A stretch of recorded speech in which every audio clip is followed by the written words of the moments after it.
નમસ્તે વિદ્યાર્થી મિત્રો, જય શ્રી કૃષ્ણ। આજે આપણે ધોરણ 7ની અંદર સમાજની અંદર ચેપ્ટર નંબર 1 રાજપૂત યુગ છે એનો આપણે પરિચય મેળવીએ છીએ અને એની અંદર આપણે છેલ્લો ટોપિક જે રહ્યો છે આની સાથે આપણું શું થઈ જશે, ચેપ્ટર પૂર્ણ થઈ જશે। આપણે રાજપૂત યુગનો અભ્યાસ છેલ્લા 2-3 વિડીયોથી કરતા આવ્યા છીએ અને એની અંદર આપણે સૌથી પહેલાં શું વાત કરી હતી તો કે ભાઈ ઈસવીસન 700 થી લઈ અને ઈસવીસન 1200 સુધીનો જે 500 વર્ષનો સમયગાળો છે એ સમયકાળને કયા સમયકાળ તરીકે ઓળખવામાં આવે છે વિદ્યાર્થી મિત્રો? તો કે રાજપૂત યુગ તરીકે ઓળખવામાં આવે છે। હવે આ 500 વર્ષના સમયકાળને બીજી ભાષામાં કહીએ તો કયા સમયકાળ તરીકે ઓળખવામાં આવે છે? મધ્ય યુગ તરીકે પણ ઓળખવામાં આવે છે। હવે આ રાજપૂત યુગ છે એની અંદર આપણે જો મુખ્ય બાબતોની વાત કરીએ તો આપણે રાજપૂત યુગને 2 ભાગમાં વહેંચ્યો છે। એક ઉત્તર ભારતના રાજ્યો અને બીજા કયા રાજ્યો કીધો છે? દક્ષિણ ભારતના રાજ્યો। શરૂઆતમાં આપણે શું વાત કરી હતી કે ભાઈ ઉત્તર ભારતની અંદર છે એ મહારાજા હર્ષવર્ધનનું શાસન હતું અને દક્ષિણ ભારતમાં કોનું શાસન હતું? પુલકેશી બીજાનું। હવે હર્ષવર્ધનનું અવસાન થયું પછી ઉત્તર ભારતની અંદર રાજપૂત યુગનું શાસન સ્થપાણું અને દક્ષિણ ભારતની અંદર પુલકેશી બીજાના અવસાન પછી દક્ષિણ ભારતની અંદર છે એ શું સ્થપાણું? રાજપૂત યુગનું શાસન સ્થપાણું। ઉત્તર અને દક્ષિણ ભારતને કોણ વહેંચે છે? તો કે ગુજરાતની અંદર પસાર થતી નર્મદા નદી, મેં તમને અગાઉ મેપની અંદર પણ બતાવી હતી કે ભાઈ નર્મદા નદી છે એ ભારતની મધ્યમાંથી મધ્યપ્રદેશમાંથી પસાર થઈને ગુજરાતમાં આવે છે। એ ઉત્તર ભારત અને દક્ષિણ ભારતને 2 ભાગમાં વહેંચી નાખે છે। તો નર્મદા નદીથી ઉત્તરનો ભાગ છે એને કયું કહેવાય છે? ઉત્તર ભારત। અને નર્મદા નદીથી દક્ષિણનો ભાગ છે ને દક્ષિણ ભારત કહેવાય છે। હવે ઉત્તર ભારતની અંદર આપણે ઘણા બધા રાજપૂત શાસકો વિશે વાત કરી અને દક્ષિણ ભારતની પણ વાત કરી ગયા। એમાં છેલ્લે મેં તમને દક્ષિણ ભારતના રાજપૂત શાસકોનો પરિચય આપ્યો હતો।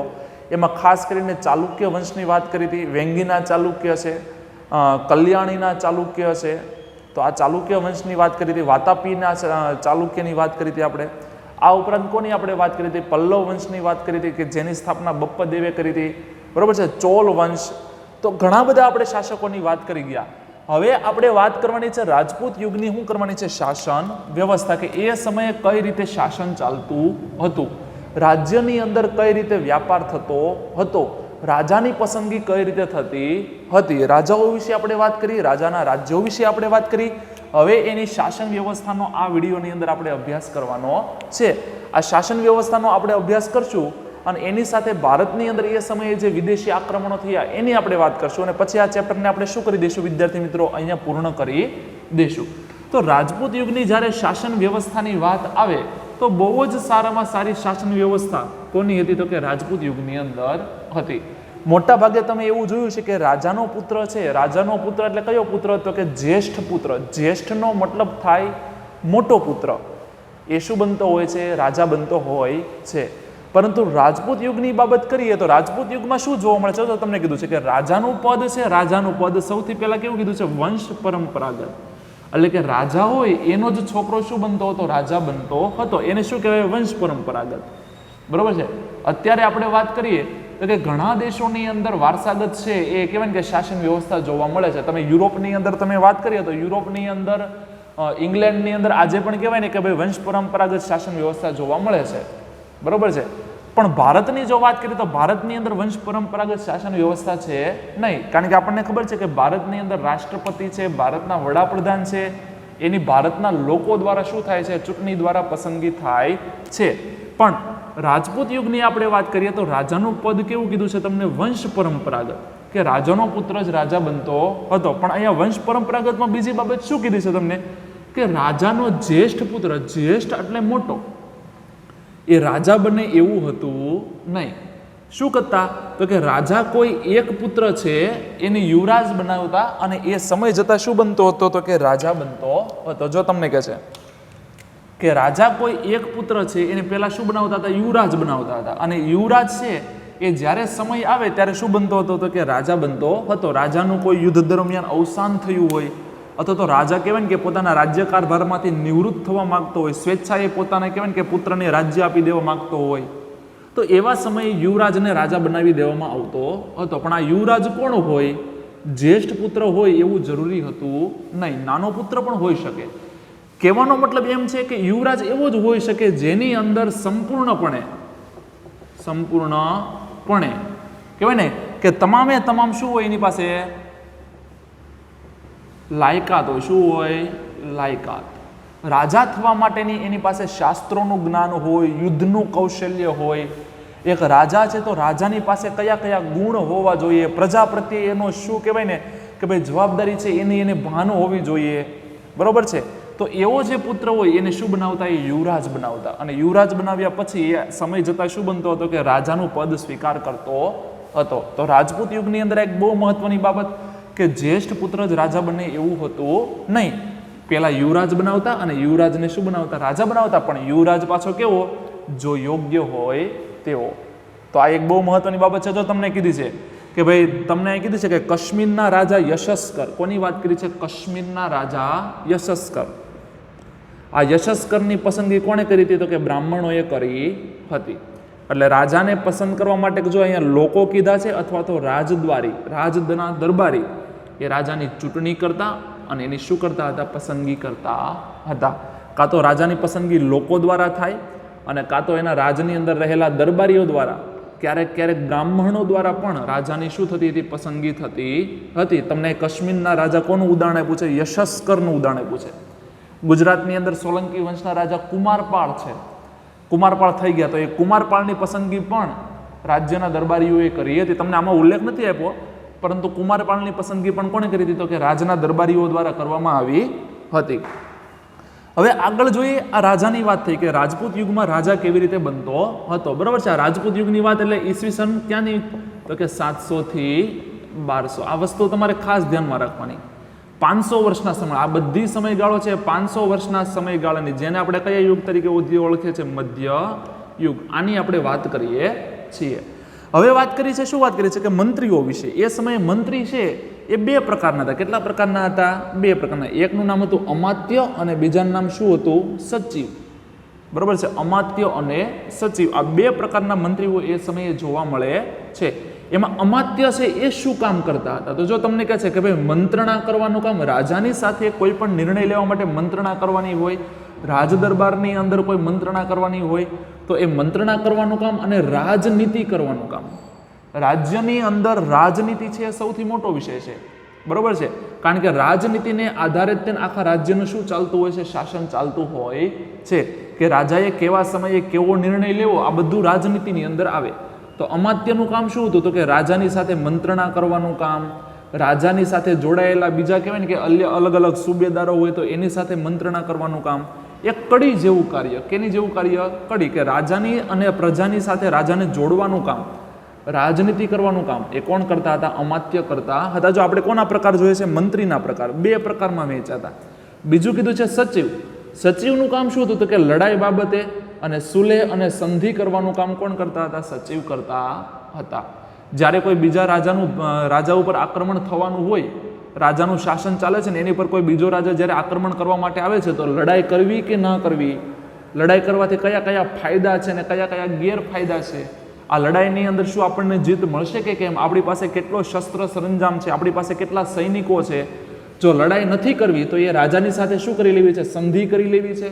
સંધિ કરવાથી આપણે કઈ કઈ વસ્તુ રાજાને આપવી પડશે? બરોબર છે. તો લડાઈ કરવાનું કામ, બીજા રાજા સાથે સંધિ કરવાનું કામ, આ બધું કામ કોનું હતું? સચિવનું હતું. કોનું હતું? સચિવ. જો કે સચિવ નિર્ણય ન લેતા, એ રાજાને જણાવતા. કોને જણાવતા? રાજાને. કારણ કે અંતિમ નિર્ણય લેવાની સત્તા જો તમને કીધી છે કોની પાસે હતી? રાજાની પાસે. બરોબર છે. એટલે અમાત્યનું કામ હોય કે સચિવનું કામ હોય, આ બધા એની પોતાની મર્યાદામાં કામ કરતા અને પોતાની જે બાબતો હોય એ બધી કોને જણાવતા? રાજાને જણાવતા.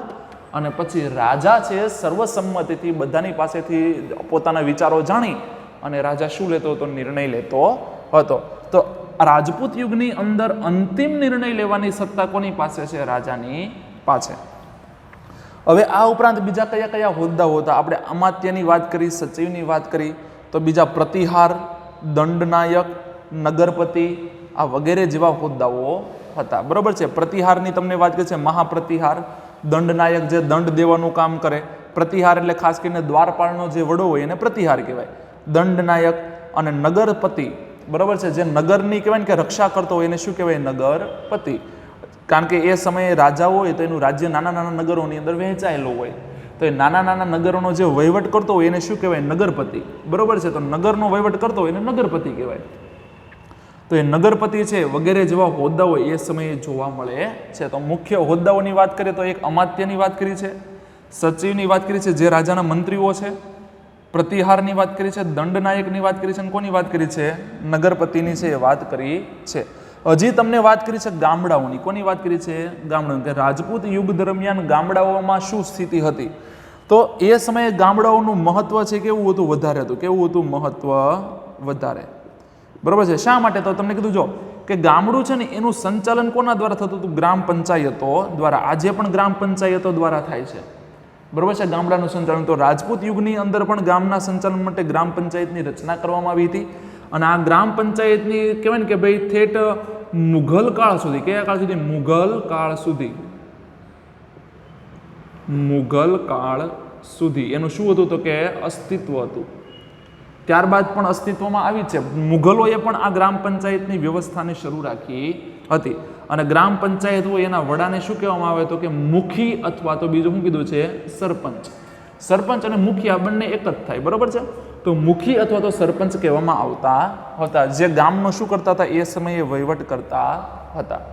તો ગામડાનું આખું સંચાલન ગ્રામ પંચાયત દ્વારા, અને આ ગ્રામ પંચાયતનો વડો એટલે કોણ છે? મુખી અથવા તો સરપંચ. બરોબર છે.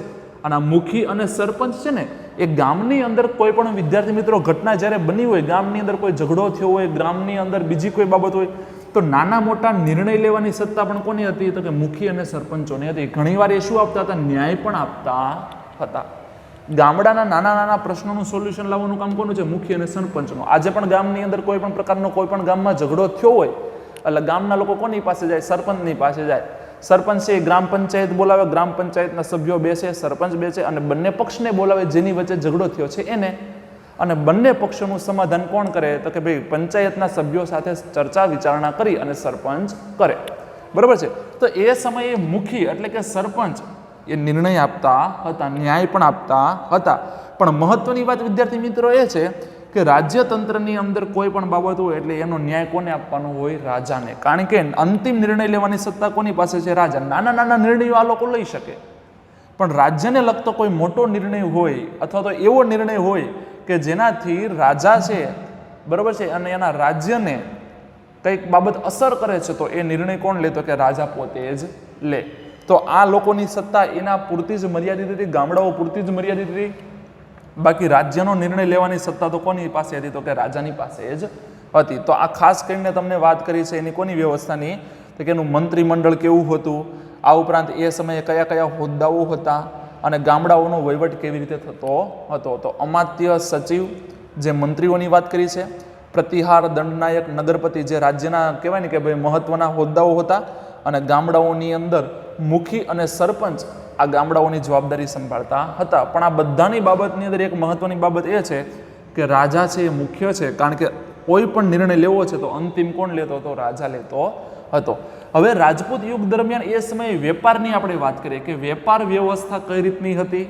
કારણ કે વેપાર ઉપર છે આખું રાજ્ય ચાલતું હોય. જે કંઈ પણ વેપાર થતો હોય એ વેપારમાંથી રાજા શું ઉઘરાવતો હોય વિદ્યાર્થી મિત્રો? તો કે કર ઉઘરાવતો હોય, અને એ કરમાંથી સંપૂર્ણ રાજ્યનું શું ચાલતું હોય? શાસન ચાલતું હોય છે. તો વેપારનું મહત્વ રાજ્યની અંદર ખૂબ જ વધુ હોય, અને એટલા માટે તે રાજાઓ વેપાર માટે શું કરતા હતા? જો અલગથી એક વિભાગ બનાવતા હતા, એક અલગથી વેપાર ખાતાની શું કરતા હતા? રચના કરતા હતા, કે જેનું કામ માત્ર ને માત્ર વ્યાપાર છે એને સંભાળવાનું જ હતું. જો આ વેપાર ખાતું કયું કામ કરતું? તો જો તમને સ્પષ્ટ કીધું છે જો કે કોઈ પણ વિદેશી માલ છે એ આવે રાજ્યની અંદર તો એમાંથી શું લેવી? તો કે જકાત લેવાનું કામ. બરોબર છે. કે આપણે પણ અત્યારે ખબર છે કે ભાઈ આયાત નિકાસ તમે શબ્દ સાંભળ્યા છે. આયાતનો મતલબ શું થાય? નિકાસનો મતલબ શું થાય? આપણા દેશમાં બનેલી વસ્તુ જ્યારે આપણે વિદેશમાં વેચવા માટે મોકલીએ છીએ તો આપણે બીજા દેશમાં નિકાસ કરી કહેવાય. બરોબર છે. અને બીજા દેશમાંથી જ્યારે વસ્તુ આપણા દેશની અંદર આવે છે ત્યારે આપણે એ વસ્તુની શું કરી કહેવાય? આયાત કરી કહેવાય. કારણ કે દાખલા તરીકે હું તમને ઉદાહરણ આપું કે ભાઈ સાઉદી અરબ ને બીજા ઘણા યુરોપના દેશોમાંથી, ભારતમાંથી, દક્ષિણ આફ્રિકામાંથી ભારતમાં ઘણું બધું પેટ્રોલ અને ડીઝલ આવે છે. કારણ કે ભારતમાં એટલું બધું પેટ્રોલ ડીઝલ ઉત્પન્ન થતું નથી. તો આપણે પેટ્રોલ ડીઝલની બીજા દેશ પાસેથી શું કરીએ છીએ? આયાત કરીએ છીએ. બરોબર છે. અને ભારતની અંદર કાપડનું ઉત્પાદન પુષ્કળ થાય છે, તો આપણે કાપડની શું કરીએ છીએ? બીજા દેશમાં નિકાસ કરીએ છીએ. તો આયાત અને નિકાસ એમાંથી જે થાય વસ્તુની એમાંથી શું લેવામાં આવે? કર લેવામાં આવે. તો વિદેશમાંથી જ્યારે આપણા દેશમાં કોઈ પણ વસ્તુ આવે તો એ સમયે શું લેવામાં આવે? જકાત લેવામાં આવે. શું લેવામાં આવે? જકાત, જેને બીજી ભાષાની અંદર કસ્ટમ ડ્યુટી પણ કહેવાય. બરાબર છે. તો એ જકાત લેવાનું કામ કોણ કરતું હતું? તો કે આ જે વિભાગ હતો, વ્યાપાર વિભાગ, એ કરતો હતો.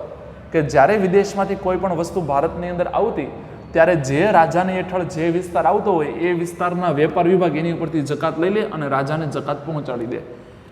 વસ્તુનું મૂલ્ય નક્કી કરવાનું કામ, વિદેશમાંથી કોઈ પણ વસ્તુ આવેલી હોય, પોતાના રાજ્યની અંદર કોઈ પણ વસ્તુ જે બનતી હોય તો એ વસ્તુનું મૂલ્ય એટલે કિંમત નક્કી કરવાનું કામ કોણ કરતું હતું? કે વેપાર ખાતું કરતું હતું. અને રાજ્યમાંથી કોઈ પણ ચીજ વસ્તુ ઘટતી હોય, પોતાના રાજ્યમાં ચીજ વસ્તુ ઘટે છે ને વિદેશમાંથી આયાત કરવી પડે એમ છે, તો એ આયાત કરવાનું કામ, ટૂંકમાં વેપાર વિભાગ છે એ સંપૂર્ણપણે વ્યાપારની જવાબદારી સંભાળતા હતા. જે વિદેશમાંથી માલ મંગાવવો હોય તો વિદેશમાંથી જરૂર પડે તો વિદેશમાંથી વેપાર દ્વારા મંગાવે, આપણા દેશમાંથી બીજા દેશમાં મોકલવાની જરૂર હોય તો એ બીજા દેશમાં મોકલવાનું કામ, વસ્તુનું મૂલ્ય નક્કી કરવાનું કામ અને વેપાર ઉપરથી જકાત લેવાનું કામ. જકાત એટલે કર લેવાનું કામ છે એ કોણ કરતું હતું? વેપાર ખાતું કરતું હતું. અને આમાંથી જેટલી પણ આવક થાય એ બધી કોની હતી? તો કે રાજાના ભાગમાં જતી હતી. આ કર છે એ રાજા પાસે જાય અને રાજા એના દ્વારા પોતાનું શું ચલાવે? શાસન ચલાવે. બરાબર છે. જમીનની વાત કરી, એ સમયે ખેડૂતો હોય ને, તો ખેડૂતોને જેટલી ઉપજ થાય એમાંથી ઉપજનો છઠ્ઠો ભાગ, કેટલો ભાગ? તો કે છઠ્ઠો ભાગ. બરાબર છે. એ કોને આપવો પડતો હતો? કે રાજાને કર સ્વરૂપે આપવો પડતો હતો. બરાબર છે. રાજાને કયા સ્વરૂપે આપવો પડતો? કર સ્વરૂપે આપવો પડતો હતો. તો જમીનની ઉપજનો છઠ્ઠો ભાગ એ રાજાને કર સ્વરૂપે ચૂકવવો પડતો. જમીનમાંથી જે કંઈ પણ ઉપજ થાય, બરાબર છે, એ ઉપજ વેચીને જે કાંઈ પણ આવક થાય અથવા તો જે કંઈ પણ ઉપજ થયો, દાખલા તરીકે ઘઉંનું ઉત્પાદન થયું હોય તો 100 મણ ઘઉં થયા હોય તો એનો છઠ્ઠો ભાગ કોને આપવાનો? તો કે રાજાને આપવાનો. એ પછી ડાયરેક્ટ સીધું અનાજ, રાજાને જે પ્રમાણે જરૂરિયાત છે એ પ્રમાણે, રાજાને અનાજની જરૂર હોય તો અનાજ આપવાનું, અથવા તો એને કહેવાય ને કે ભાઈ એને વેચ્યા પછી જે કંઈ પણ આવક થાય તો આવકનો છઠ્ઠો ભાગ એ રાજાને આપવો પડતો હતો. ટૂંકમાં જમીનમાંથી જે કાંઈ પણ ઉપજ થાય એમાંથી છઠ્ઠો ભાગ રાજાને આપવો પડતો હતો. હવે એ ઉપરાંત બંદરો હતા, સિંચાઈઓ હતી. બંદરો એટલે ખાસ કરીને અહીંયા કોઈ વાંદરાની વાત નથી કરી. બંદર એટલે શું થાય? કે જ્યાંથી દરિયાઈ માર્ગે શું થાય છે? વ્યાપાર. બરાબર છે. તો બંદરો હતા, સિંચાઈની સુવિધાઓ હતી, એમાંથી પણ કર રાજા લેતા હતા.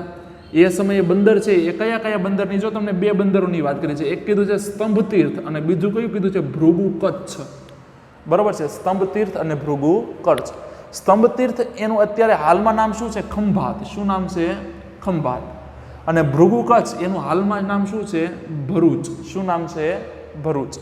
તો સ્તંભ તીર્થ અને ભૃગુ કચ્છ એ સમયે મુખ્ય બંદરો હતા જેમાંથી રાજાને કરની આવક થતી હતી અને ત્યાંથી દેશ વિદેશમાં શું થતો હતો? તો કે વ્યાપાર થતો. શું થતો હતો?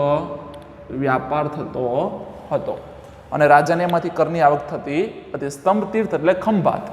સુરતથી તમે ઉપર જાઓ એટલે સુરતની ઉપર ભરૂચ આવે, ભરૂચની ઉપર વડોદરા આવે, વડોદરાની ઉપર આણંદ ને ખેડા ને ત્યાં ખંભાત આવે છે. બરોબર છે. તો ભૃગુ કચ્છ એટલે ભરૂચ. ભરૂચ છે ને, ભરૂચ એનું જૂનું નામ ભૃગુ કચ્છ છે. ત્યાં ભૃગુ નામના ઋષિ છે એને શું કરી હતી? તપસ્યા કરી હતી અને એટલા માટે એ પ્રદેશનું નામ શું પડ્યું છે? ભૃગુ કચ્છ. અને હાલમાં એ કયા નામથી ઓળખાય છે? ભરૂચ નામે ઓળખાય છે, જ્યાંથી નર્મદા નદીનું વહેણ છે. તમને બધાને ખ્યાલ છે. સૌરાષ્ટ્રમાં ગામડા તરફ જતા હોય ત્યારે ભરૂચ વચ્ચે આવે છે, તમને ખ્યાલ હશે. તો સ્તંભતીર્થ અને ભૃગુ કચ્છ એ સમયે મુખ્ય વ્યાપારના મથકો હતા અને ત્યાંથી વ્યાપાર થતો. તો એ બંદરોમાંથી છે એ કંઈ પણ આવક થાય, સિંચાઈની સુવિધા હોય રાજ્યની અંદર તો એમાંથી કંઈ પણ આવક, તે બધી કરની આવક એ પછી વ્યાપાર ઉપર હોય તો પણ ભલે, બંદરો પરથી હોય તો પણ ભલે, જમીન પરથી હોય તો પણ ભલે, સિંચાઈ ઉપરથી હોય તો પણ ભલે, આ બધું એટલે બધું સંભાળવાનું કામ વેપાર વિભાગનું હતું. અને વેપાર વિભાગ આમાંથી જેટલો પણ કર આવે એ બધો કર કોને આપતા હતા? રાજાને આપતા હતા. અને રાજા એ કર દ્વારા આખી શાસન વ્યવસ્થા સંભાળતા હતા. જેવી રીતે આજે પણ આપણે કર ચૂકવીએ છીએ. આપણે સવારમાં ઉઠી અને ટૂથપેસ્ટ લઈએ તો ટૂથપેસ્ટની અંદર છે એ ત્યાંથી લઈને સાંજે સૂઈએ ત્યાં સુધી, બરોબર છે, જેટલી વસ્તુ પણ આપણે ઉપયોગ કરીએ છીએ એની ઉપર આપણે સરકારને શું ચૂકવીએ છીએ? ટેક્સ ચૂકવીએ છીએ, કર ચૂકવીએ છીએ. બરોબર છે. તો આજે પણ આપણે સરકારને કર ચૂકવીએ છીએ. તો એવી રીતે એના દ્વારા સરકાર છે એ પોતે શું ચલાવે છે? શાસન ચલાવે છે.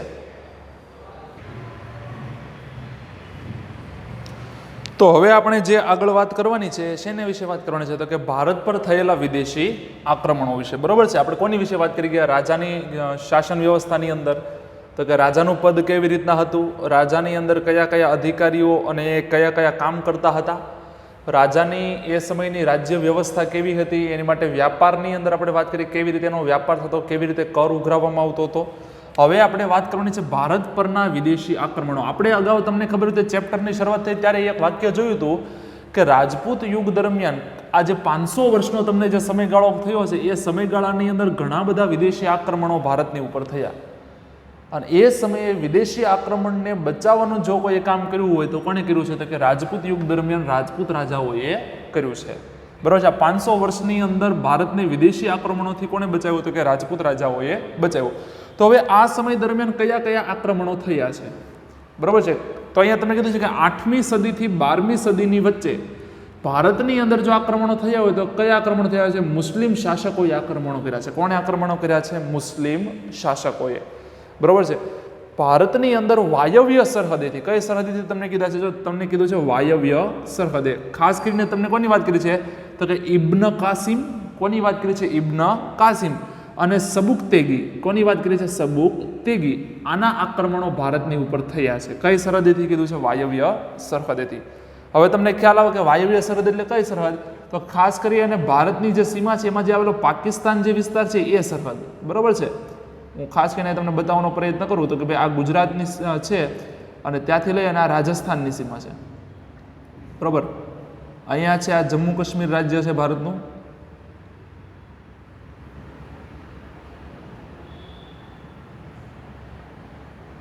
તો આ ભારતનો જે નકશો છે ને એમાં જે આ સરહદ છે ને આ સરહદને કઈ સરહદ કહેવાય છે? વાયવ્ય સરહદ. કઈ સરહદ કહેવાય છે? વાયવ્ય સરહદ.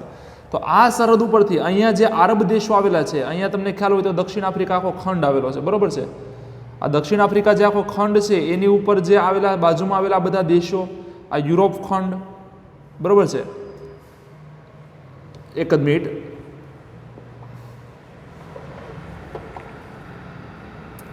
દક્ષિણ આફ્રિકા ખંડ છે આખો, એની ઉપર કયો ખંડ છે? તો આખો યુરોપ ખંડ છે, બરોબર છે.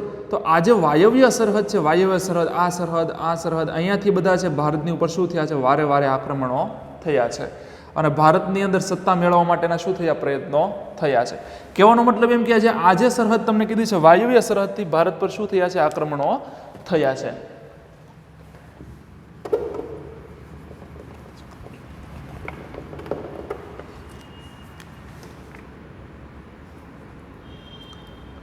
અહીંયાથી ભારત ઉપર વારંવાર શું થયા? આક્રમણો થયા. ઇબ્ન કાસિમે અને સબુકતેગીએ ત્યાંથી આક્રમણ કર્યું. ત્યારબાદ વાત કરી છે એક મોહમ્મદ ગઝની, બરોબર છે. મોહમ્મદ ગઝનીનું ભારતની ઉપર જે આક્રમણ થયું એની વાત કરી. આપણે અગાઉના ટોપિકમાં પણ એના વિશે વાત કરી કે પૃથ્વીરાજ ચૌહાણ અને મોહમ્મદ ઘોરી વચ્ચે જે યુદ્ધ થયું છે એ તમને નીચે વાત કરી છે. પણ આ મોહમ્મદ ગઝનીનું આક્રમણ છે એની તમને શું વાત કરી છે? તો કે ઈસવીસન 1000 થી ઈસવીસન 1024 વચ્ચે ગઝનીએ ભારતની અંદર શું કર્યું છે? આક્રમણ કર્યું. 26 વર્ષના સમયગાળા દરમિયાન વારંવાર એણે ભારત ઉપર શું કર્યું? આક્રમણ કર્યું. એ પણ વાયવ્ય સરહદેથી જ ભારત ઉપર આક્રમણ કર્યું છે. શા માટે કર્યું છે? તો કે ભારતની સંપત્તિ જોઈને, બરાબર છે. ભારતની અંદર જે સંપત્તિ હતી, ભારત એ સમયે કહેવાય ને કે સોને કી ચીડિયા કહેવાતો હતો. પુષ્કળ પ્રમાણમાં સોનું હતું, પુષ્કળ પ્રમાણમાં ભારત સમૃદ્ધ હતો, વ્યાપારની દ્રષ્ટિએ પણ સમૃદ્ધ હતો. તો ભારતની સમૃદ્ધિથી ખેંચાઈ અને આ બધા મુસ્લિમ શાસકોએ ભારત ઉપર આક્રમણ કર્યા છે. જો તમને આ ઇબ્ન કાસિમ કીધું છે અને સબુકેતી કીધું છે, પણ એને ભારત ઉપર આક્રમણ કર્યા, પણ રાજપૂત રાજાઓ હતા એટલા માટે સત્તા સ્થાપી શક્યા નહીં. એવી રીતે મોહમ્મદ ગઝનીએ પણ આક્રમણ કર્યું 1000 થી 1026ની વચ્ચે. ભારતની સંપત્તિ જોઈને આક્રમણ કર્યું, બરોબર છે. અને 1025ની અંદર એને સોમનાથ મંદિર ઉપર આક્રમણ કર્યું અને સોમનાથ મંદિરને આખું લૂંટ્યું હતું એણે, બરોબર છે. ગઝનીના આક્રમણથી સોમનાથ મંદિર છે એ લૂંટાણું. શા માટે? એની સંપત્તિ જોઈને ગઝનીએ આક્રમણ કર્યું. તો એ સમયે પણ, બરોબર છે, રાજપૂત રાજાઓ છે એને ભારતનું રક્ષણ કરવાનું કામ કર્યું, પણ ગઝની છે ભારતની અંદર પોતાની સત્તા સ્થાપી શક્યો નહીં, બરોબર છે. 1025-26ની અંદર સોમનાથ મંદિર ઉપર જ્યારે એ આક્રમણ કરે છે ત્યારે સોમનાથ મંદિરની અંદર રહેલું ધન સંપત્તિ એ બધું લૂંટી લે છે, બરોબર છે. આ ઉપરાંત સૂર્ય મંદિર છે ગુજરાતની અંદર આવેલું સૂર્ય મંદિર, તો એની અંદર પણ એ કહેવાય ને કે ભાઈ મોઢેરાની અંદર પણ આક્રમણ કરે છે, સોમનાથની અંદર પણ આક્રમણ કરે છે, સોમનાથ મંદિરને તોડી નાખે છે. એને એ સમયે આગ લગાવી દે છે અને શિવલિંગના પણ ટુકડે ટુકડા કરી નાખે છે. અત્યારે તમે જે હાલમાં સોમનાથ મંદિર જોવો છો એ સોમનાથ મંદિર આઝાદી પછી બનેલું છે, બરોબર છે. એનું ઉદ્ઘાટન એ સમયે રાજેન્દ્ર પ્રસાદ દ્વારા, ભારતના રાષ્ટ્રપતિ દ્વારા કરવામાં આવેલું. પરંતુ આજે સોમનાથ મંદિર છે એની ઉપર તો કેટલા બધા આક્રમણો થયા છે, બરોબર છે. ગઝનીએ કર્યું છે એવું નહીં, એ સિવાયને પણ ઘણા બધા શાસકોએ, મુસ્લિમ શાસકોએ સોમનાથ મંદિર ઉપર શું કર્યા છે વિદ્યાર્થી મિત્રો, આક્રમણ કરેલા છે. તો ગઝનીએ પણ આક્રમણ કર્યું 1025ની અંદર અને સોમનાથ મંદિરને લૂંટ્યું છું, પણ સત્તા કોઈ સ્થાપી શક્યું છે નહીં. સત્તા ક્યાંથી સ્થપાય છે? અહીંયાથી સ્થપાય છે 12મી સદીની અંદર, બરોબર છે. 12મી સદીની અંદર જ્યારે રાજપૂત યુગ પૂર્ણ થાય છે અને મુસ્લિમ શાસનની શરૂઆત થાય છે ત્યારે. અને કોનું આક્રમણ કીધું છે? શાહબુદ્દીન ઘોરીનું આક્રમણ. કોને કીધું છે? શાહબુદ્દીન ઘોરી. આ ગઝની છે ગઝ પ્રાંતનો વતની હતો. પૂર્વ અહીંયા જે વાયવ્ય સરહદે ગઝ પ્રાંત આવેલો છે, ગઝ પ્રાંતનો વતની કોણ હતો? ગઝની હતો, બરોબર છે. તો શાહબુદ્દીન ઘોરી પણ અહીંયાથી આક્રમણ કરે છે. અને શાહબુદ્દીન ઘોરી અને કોની વચ્ચે એ સમય યુદ્ધ થાય છે? દિલ્હીની સત્તા ઉપર કોણ હોય છે? પૃથ્વીરાજ ચૌહાણ, જે મેં તમને આગળ વાત કરી હતી. અને આ લડાઈને મેં કયું નામ આપ્યું હતું? તરાઈની લડાઈ. કઈ લડાઈ છે? તરાઈની લડાઈ, બરોબર છે. 12મી સદીની તમને વાત કરી. 12મી સદીનો કયો સમયકાળ હતો તમને ખબર છે કે 1191 અને 1192 આ તરાઈનું પ્રથમ યુદ્ધ છે. અને આ તરાઈનું કયું યુદ્ધ છે? તો કે બીજું યુદ્ધ. 1191 અને 1192. 1191ની અંદર પ્રથમ તરાઈનું જે યુદ્ધ થયું શાહબુદ્દીન ઘોરી અને પૃથ્વીરાજ, એમાં પૃથ્વીરાજે શાહબુદ્દીન ઘોરીને શું આપી હતી? હાર આપી હતી. પણ પાછું ફરીવાર શાહબુદ્દીન ઘોરીએ 1192ની અંદર બીજું આક્રમણ કર્યું ત્યારે પૃથ્વીરાજ ચૌહાણની એમાં શું થઈ? હાર થઈ. અને શાહબુદ્દીન ઘોરી છે એની શું થઈ? જીત થઈ. અને એ પૃથ્વીરાજ ચૌહાણ જ્યારે તરાઈની લડાઈમાં બીજા યુદ્ધમાં હારે છે ત્યારે ઘોરીની સત્તા દિલ્હી ઉપર સ્થિર થાય છે. અને પછી ભારતની અંદર મુસ્લિમ શાસનની શું થાય છે? શરૂઆત થાય છે. બાકી ભારતની અંદર આ ઈસવીસન 700 થી 1200 સુધી આ 500 વર્ષના સમયગાળાની અંદર કોઈ પણ મુસ્લિમ શાસક છે સત્તા સ્થાપી શકતો નથી. છેલ્લે 12મી સદીની અંદર 1191 અને 1192ની અંદર આ યુદ્ધો પછી શાહબુદ્દીન ઘોરી છે એ ભારતની અંદર મુસ્લિમ સત્તાની શું કરે છે? સ્થાપના કરે છે. ત્યારબાદ કહેવાય ને કે ગુલામ વંશ આવે છે, ખલજી વંશ આવે છે, સૈયદ વંશ આવે છે, લોધી વંશ આવે છે, બરોબર છે. ત્યારબાદ મુઘલ વંશ આવે છે. અને એ સમય પછી અંગ્રેજોનું શાસનની તમને વાત કરી છે, અંગ્રેજ શાસન ને ત્યારબાદ ભારતની આઝાદીની એ બધું એ પછીની વાત છે, બરોબર છે. પછી તો ભારતની ઉપર ઘણા બધા શાસકો શાસન કરે છે. એ તમને આગળના ચેપ્ટરની અહીંયાથી જે પૂરું થયું શાહબુદ્દીન ઘોરી, ત્યાંથી પછી આગળની તમને વાત કરી છે એ પછી આગળના ચેપ્ટરોમાં વાત કરી છે, બરોબર છે. તો એ પછી આપણે આગળના ચેપ્ટરની અંદર જોઈશું. ટૂંકમાં રાજપૂત યુગની શાસન વ્યવસ્થાની તમને વાત કરી છે કે ભાઈ 500 વર્ષના સમયગાળા દરમિયાન ભારતમાં ઘણા બધા વિદેશી આક્રમણ થયા, પણ આ વિદેશી આક્રમણથી બચાવવાનું કામ રાજપૂતોએ કર્યું છે, જેની એક બહુ મોટી મહાનતા છે. તો આ રાજપૂત યુગની શાસન વ્યવસ્થા, રાજાના પદની વાત કરી છે, એ સમયે કઈ કઈ રીતની આખી શાસન વ્યવસ્થા હતી, કોણ કયું પદ સંભાળતું એની વાત કરી છે. ત્યારબાદ એની વેપાર વાણિજ્યની વાત કરી છે કે એ સમયે ખૂબ સારો અને પુષ્કળ વેપાર ચાલતો હતો. અને ભારતની અંદર થયેલા વિદેશી આક્રમણ. તો ખૂબ સરસ મજાની વાત તમને આ ચેપ્ટરની અંદર કરે છે. અને રાજપૂત યુગ અહીંયા શું થાય છે? પૂર્ણ થાય છે. ખાસ વસ્તુ યાદ રાખવાની છે, ઈસવીસન 700 થી 1200 સુધીનો 500 વર્ષનો સમયગાળો, જેને ભારતની અંદર મધ્યયુગ તરીકે આપણે ઓળખીએ છીએ. એ યુગ એટલે કયો યુગ? તો કે રાજપૂત યુગ, બરોબર છે. જે કંઈ પણ આમાંથી તમને હોમવર્ક આપવામાં આવે એ હોમવર્ક તમારે સીધું પાકી નોટમાં જ લખવાનું છે. અને જે કંઈ પણ હોમવર્ક આવે છે એ હોમવર્કનો જવાબ તમને આ બોર્ડ વર્ક અથવા તો હું બોલ્યો છું એમાંથી ન જશે, બરાબર છે. એટલે તમારે હોમવર્ક કરવા માટે બીજે ક્યાંય દોડવાનું છે નહીં. તમે જ્યારે હોમવર્ક કરવા બેસો એ પહેલાં વિડીયોને એકવાર વ્યવસ્થિત જોઈ લો. ન ખબર પડે અથવા તો કોઈ ટોપિકમાં ખબર ન પડી હોય તો એ ટોપિકને ફરીવાર તમે જુઓ. અને ત્યારબાદ હોમવર્ક શીટ છે એ હોમવર્ક શીટમાં જોઈ અને તમે પાકી નોટમાં શું કરો? હોમવર્ક કરો, બરાબર છે. તો વ્યવસ્થિત તમે એકવાર વિડીયોને જુઓ અને જોયા પછી હોમવર્ક કરો એટલે 100% તમને હોમવર્કની અંદર બધી ખબર પડી જશે. એવું લાગે તો આ જે સ્ક્રીન હોય આનો આખો સ્ક્રીનશોટ તમે લઈ લો અને હોમવર્ક કરવા માટે સ્ક્રીનશોટનો તમે ઉપયોગ કરો, બરાબર છે. તો તમારે વ્યવસ્થિત સારા અક્ષરે પાકી નોટની અંદર શું કરવાનું છે? હોમવર્ક કરવાનું છે.